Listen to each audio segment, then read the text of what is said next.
ideas are great, but it's all about execution, right? Ideas are great. I don't want to minimize them, obviously, but man, if you can't execute it, what good are they, right? Today, we're joined by Pat Alacqua, a seasoned entrepreneur with decades of hands-on experience across multiple industries. From starting a concrete business straight out of high school to building a powerhouse in the trade show industry, and later guiding visionary leaders through the growth pains of scaling their own companies. Pat's practical wisdom is distilled from a career spent turning obstacles into opportunities, which he now shares through his coaching in his new book and online resources. In this episode, we dive deep into the pivotal lessons Pat learned on his journey, how impatience and a bias for action fueled his success, why self-awareness and mindset are critical for entrepreneurs, and the 5 key phases every business must navigate to achieve sustainable growth. You'll hear Pat's actionable framework for managing competing priorities and how to emotionally transition from being a doer to an effective leader. Whether you're trying to get a business unstuck or ready to scale to new heights, this episode is packed with invaluable insights that you won't want to miss. As always, if you found value from this content, please like and subscribe. All right, Pat Alacqua, welcome to Beyond Fulfillment. Thanks, Dave. Appreciate it. Looking forward to it. Absolutely, absolutely. We appreciate you taking the time to be here. So, Pat, how did your early experiences shape your approach to building and then scaling businesses? Uh, I guess, you know, in my early experiences was when I was growing up. I sort of saw. I grew up in a situation where my grandfather was ran a small grocery store. Okay, before the big stores ultimately put them out of business, the big supermarkets, and I sort of grew up around that. We didn't have a lot of money.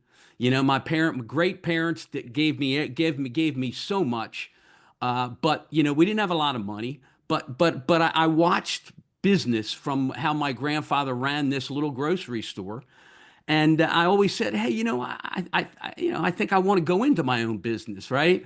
So in I think growing up through that, I was always in a hurry to get out into the business world and to try something. So I graduated high school. I never went to college, and I was too much in a hurry to get out and get something started. And I started a little concrete business with a cousin, and I had an uncle at the time that was sort of in that business, and he sort of mentored us in trying to help us identify and understand that we didn't know what we didn't know, right? How often does that come up? And he gave us a lot of insight, and we started out small, and through that, that's where I sort of cut my teeth on learning how to start something out small. And then I guess when I moved into I left that and had an opportunity to get into the trade show business. Okay, Dave, and I was able to. We started a business at the time that that actually grew very quickly, and I had to learn real fast what it was like working, as people say, working on the business, or I should say, working in the business versus working on it, right? Because it grew so fast, and you sort of can't scale the hustle, right? So we had to figure out real fast how we were going to manage that growth, and that's where I really got my first inclination of what scaling was and how you had to grow beyond yourself. And I didn't know what I didn't know, and I just had to start trying to figure it out. But I really learned that concept of what working in a business is versus what's working on it, and I enjoyed the heck out of working in it. And I had to quickly learn what working on it meant, and got my first lesson in what it was like to try to figure out what scaling a business was. And I don't even know whether I knew what that term was back in the day. Okay. So a whole lot to unpack there. All right. So you're always around business growing up, and you saw your grandfather, admired what he was doing, and you said, I want to go into business for myself. And it sounds like you had some impatience there. You were very much in a hurry to just get out and get something started. So so often we see successful entrepreneurs that have that type of ready, fire, aim approach. And on the flip side, we see so many people that want to start something or they have an idea, but there's something inhibits them from taking that action, which ultimately, they never get it going. So, I mean, do you think that bias towards action and even that impatience really has been critical to your success as an entrepreneur? Absolutely, absolutely. But Dave, one of the things I've learned is, and I'm sure you can relate to in your own experiences, not only in business but in life, that sometimes your greatest strength can become your greatest weakness, right? And I am so impatient. Okay, and I believe in ready, fire, aim because I think the only way sometimes you can get stuck is to get started, right? And then you got to learn how to pivot from there, right? And I think those are two important things. But I also think that I've been at times you got to know when to slow that impatience down. I obviously don't believe in that paralysis analysis versus ready fire aim, if you will. There's a fine balance to that, right? And I'm a control freak. I've learned how to manage that. I'm a perfectionist, okay, and I think my impatience helped me manage that at some level. Okay, but I truly believe that that impatience gives you a bias towards action, right? Because especially there's so many things that are uncertain, and you can just get stuck in the uncertainty. So without a doubt, my impatience helped me. But I think there are times in life and in business where you can move a little too fast. I remember there were often times myself and my partner in our trade show business. We're very successful, but one of the things that I think our impatience hurt us with, we were always we were always the pioneer, right? We're always out front. And yeah, that's great, but sometimes the pioneer gets all the arrows, and sometimes it's good to be that fast follower, right? Sort of like Apple gets the credit for today. They sit and watch everybody do things, and then they move into that market faster. So again, I can go full circle on that. Yes, impatience was one of my greatest strengths, and I think it has helped me as an entrepreneur and create my bias for action and get around the fear of the unknown. But I also think I had to learn to manage that because it made me at times move too fast. Okay. Yeah, and I'm hearing a lot of self-awareness there, which I'm sure comes with all your experience and the wisdom that comes along with that. So you talk about having to manage that impatience, right? So it doesn't, like a strength overused becomes a weakness, is the saying. So like because I'm sure a lot of our listeners can relate to that exact thing, right? They have that impatience, they want to get going, it's ready, fire, aim. And like you said, if too much of that or if it gets out of control, that can hurt you. So what are some of your strategies to manage that? Uh, Great question, Dave. Having gone through it over and over, right? In different times throughout my career, I created a process that's very simple, and I call it my three C's, and it's something that I try to use whenever I'm trying to tackle any challenge, and it's what I teach leaders today as I try to help them build their businesses. And the three C's stand for clarify, chart, and co-align. Right? Clarify your challenge, chart your course, and co-align your team so that you can start moving toward and through successful implementation. So the first C, clarify, is sort of okay, step back. You might think you got all the answers, okay, but none of us have all the answers. So start learning how to ask the right questions, right? So in that process, okay, again, not as I alluded to earlier, not leaning towards paralysis analysis, but slow down enough, clarify what the challenge really is, right? And so often so often we can do things in a vacuum. There's so much we can do, right? But when we face that next challenge, we can't forget the fact that there are a lot of other things going on. I call them competing priorities, right? So even if I've got that challenge clarified, I got to figure out what else do I got going on. Because as entrepreneurs, we can sometimes, chase the flavor of the month, as the old term says, right? Or the latest new idea. And ideas are great, but it's all about execution, right? Ideas are great. I don't want to minimize them, obviously, but man, if you can't execute it, what good are they, right? So it's important for me. It was important to step back and learn how to get that challenge clarified. I sort of look at it in a way where it's like, you know where you want to go. You think you see how to get there, but like a good whittler, let's try it. You got that vision. Let's try to whittle that piece of wood down. Let's carve out the stuff that doesn't belong so that I got clarity, right? On what I want to do. And then all of a sudden, priorities become clear, especially if you have to shift amongst some other things you're focusing on. And then you're ready to start communicating with the people around you and your team on, okay, now how do we chart this path to get there, right? So the thing for me in managing that is step back, okay, take a little bit of time and just get clarity, and then start taking your action. Okay. All right. Now, also in your work, you outline the five distinct growth phases of a business.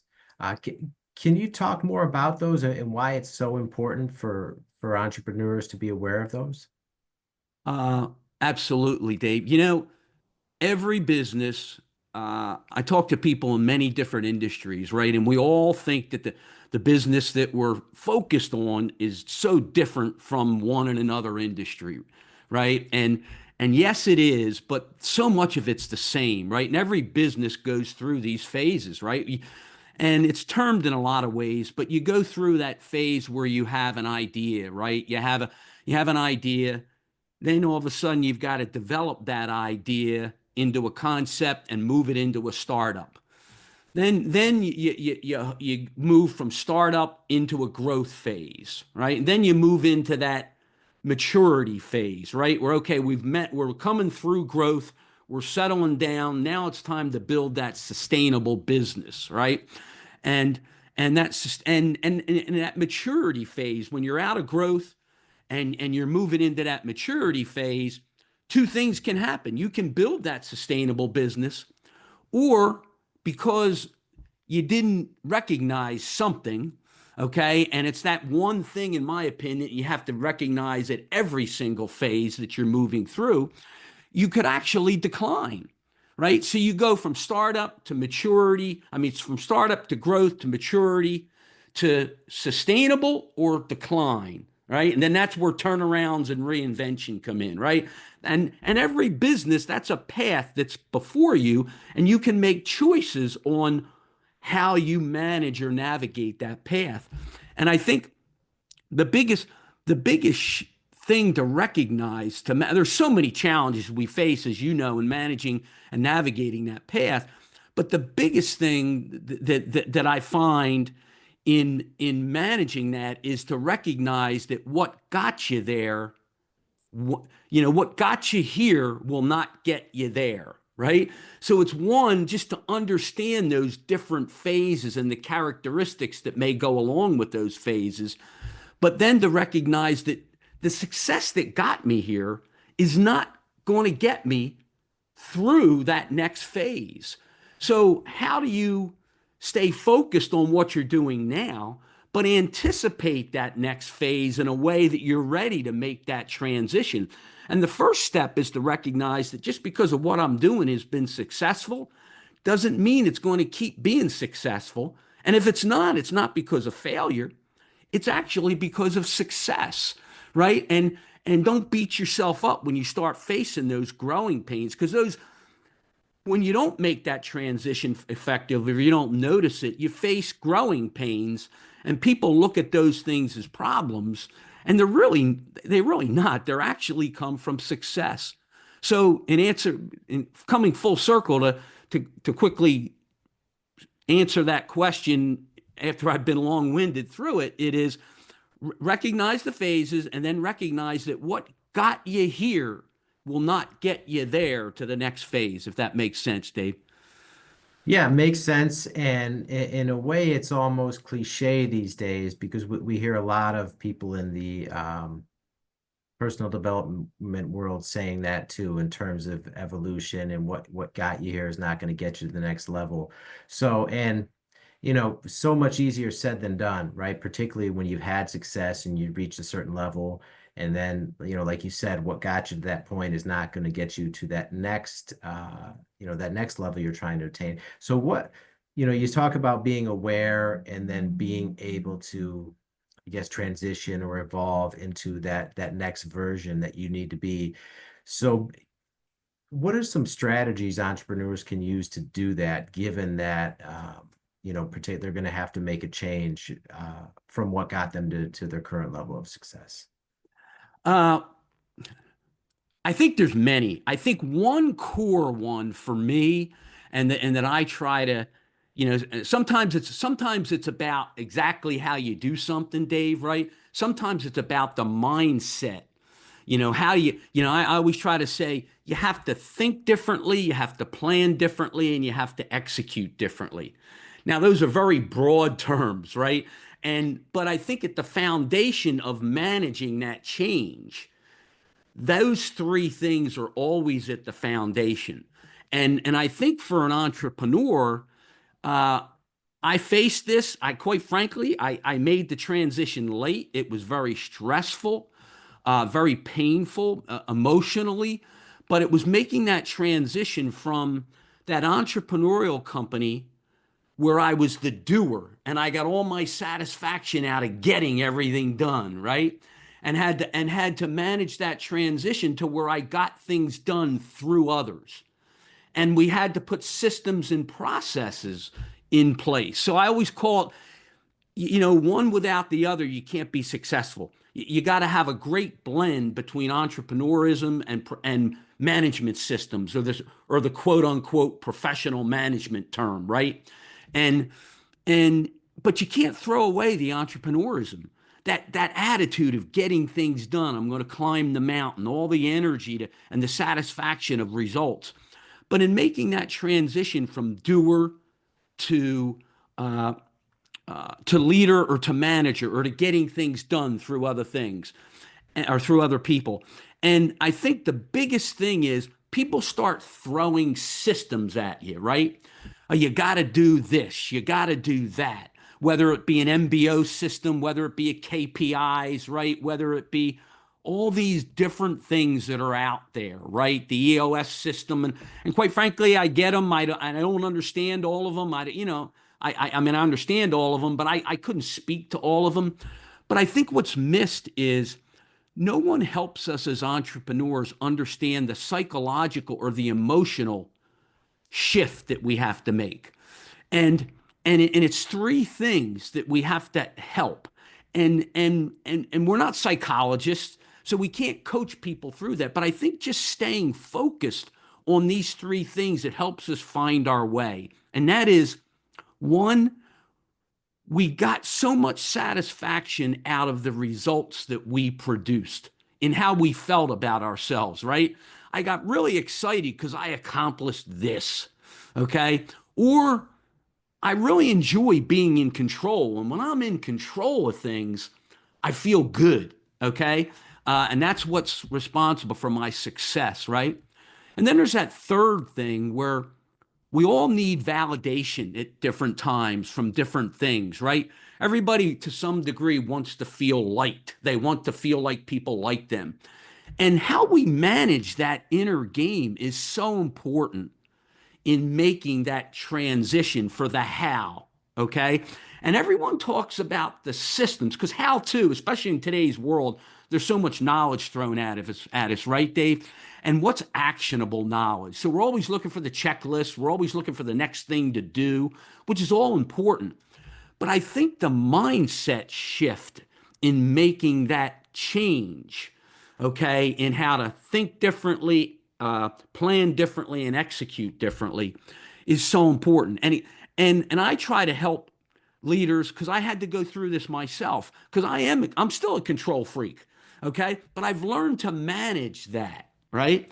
And knowing those three psychological issues or mental mindset issues can do wonders because it can help us manage that adjustment emotionally, because then all of a sudden we'll act differently. That old stories, that old cliche, we are what we think, right? So we have to learn how to do that. And then all of a sudden we'll say, oh, heck, I got to step back. I got to ask more questions instead of having all the answers, right? Okay. Because the questions, quite frankly, are more important than the answers as we grow a business and move through those phases. So making the transition from doer to leader or manager, and those are two different things in my mind, manager and leader, right? But making that transition away from the doer and getting it done through others is so critical. And the way to do it, I think, is more mental than it is systematic. Even though, yes, we need the systems, they're critical to scale ourselves. Okay. All right. And now you also just released a new book, Obstacles to Opportunity. So what made you decide to write that book, and what do you hope that readers will take away from it? Uh, so many reasons I decided to write the book. Dave, I remember back when I started my trade show company, Nth Degree, and of course we sold that after a number of years. But my partner and I always talked about we got to write a book someday, right? Because we were in an industry, we were early stages of the niche in our industry, and we faced a lot of different challenges, internal and external, in growing that business. And we said, geez, we got to write a book someday. So the germ of that idea, sort of started way back in the beginning of that business. But then when I got through that business and started thinking about what's next, and then started my next business, which I bought a youth sports academy, and I started learning that it was more important to me to help others create and grow their business and help them reach their purpose than it was for mine. And in that, I started seeing the importance of the people that helped me get to where I got to, whatever that was, whatever my level of success is. I'm happy with where I am today, and I'm pleased with my success, and I'm really pleased with, frankly, all the failures and what I learned from, because I'm a lifelong learner, right? So in that process, there was so many people that I could thank, and I couldn't even put them in the book, quite frankly, because there's so many, and without them, it would have been so much harder. So I said, how do I do that? So it's one of the reasons I created my online platform, and I put it in the format of a book because I wanted to start making mentorship or stories accessible to others, because that was my journey. And I really think it's any entrepreneur's journey, because as an entrepreneur, let's face it, we all don't have the answers, but we have to learn how to fill the gaps of knowledge, skills, and bandwidth, right? Because the buck stops with us, right? And we can't afford to go out and pay for all that talent, right? So we always have to figure it out. So how do we figure it out?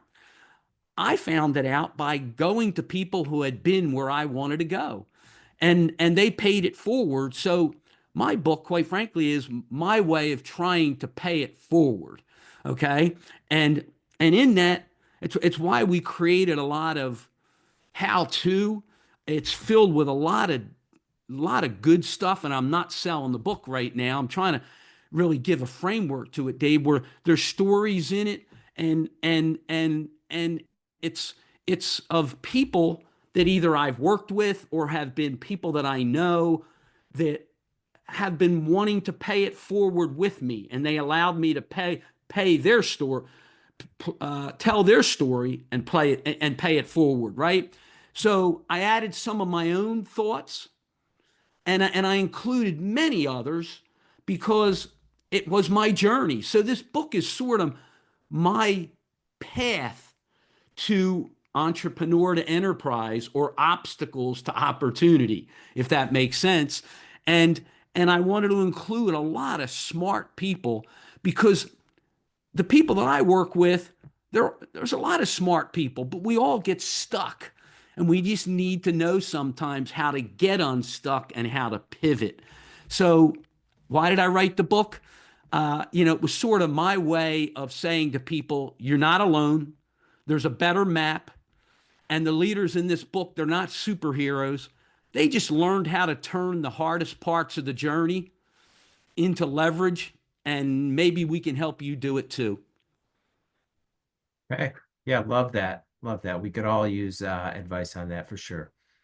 Okay, so Pat, if people want to find out more about the coaching that you're currently doing, your book, or just reach out to you for any other reason, what's the best way people can get in touch with you? Dave, I guess there's two easy ways. You can go to my website, patalacqua.com, PATALACQUA.com.